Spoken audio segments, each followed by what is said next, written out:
I think we've done really well with our spread of talent, and it's tough building a list from scratch because you're trying to get talent in the door, but you're also trying to build a squad that can form a team and then have some scenarios if you get some injuries. You know, I keep saying to people that we've only got 2 players in the last year's All-Australian team, 4 out of the squad of 40 from last year, so it's not like we've gone and got the best talent, but what we have got, we've got the best players we feel that will form a team. So my coaching philosophy is fairly simple. I worked out, I actually narrowed it down to 3 words, which are clarity, communication and preparation. And if you take those 3 words, they basically form on ground what happens in a game. So clarity of your role, communication to get the ball or help someone else, and preparation, being fit enough, ready to play, all those type of things.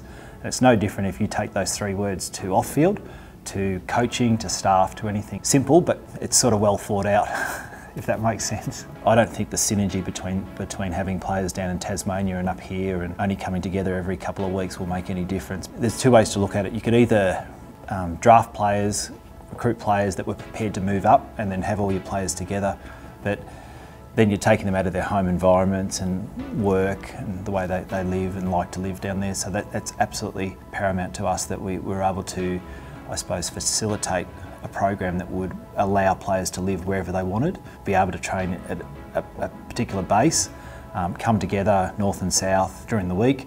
They can also train separately so they don't have to travel during the week as well. Maintain their lives. The great thing is that we're also able to combine the next level behind that as well, with the senior academy and the under-18s coming up, so that they get to experience with our players as well what it's like to be with an AFLW player. Then gives the AFLW players in return basically a team to train with as well. So we've got 3 full-time staff: Matt Belartho in operations, Alex Veach in strength and conditioning, and myself. So that is very different to the other clubs. What that does do, it gives you the time and space to concentrate on your area, but also work together to build the best program you can. And then clearly, using the part-time staff with Reece Harvard on list management, you're able to take all their expertise, take it on board and do something with it. So Trent Bartlett will be one of the assistant coaches, and he's very passionate about female footy. Trent's role will basically be to facilitate what's happening through the academy, the under-18s and AFLWs. Jack's high performance manager down in Tasmania.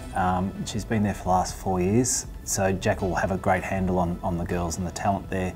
And I just think that keeping that synergy is really important, that the people, we haven't actually employed people here and said, look, you've got to go and live in Tassie for 6 months and do this. We're actually taking Tasmanian people that the program in AFL Tas has developed and bring them up to AFLW level. You just learn off other people's mistakes, and all due respect to the 4 Victorian clubs that did it in year 1, they basically put a program together and had 6 weeks to pick a team and get going, and it's so tough. And I just think we've been able to take the good and the bad that they've done, put it all together, and clearly we'll make mistakes along the way as well, but we're able to eliminate those bigger mistakes and control a few more things than what they were. So I suspect the argument that you're brand new to the competition, you can't impact, is completely out the window. You actually should be able to impact straight away. And it'll be interesting to see how Geelong and ourselves go with that this year, but I really do believe it's a huge advantage we've got.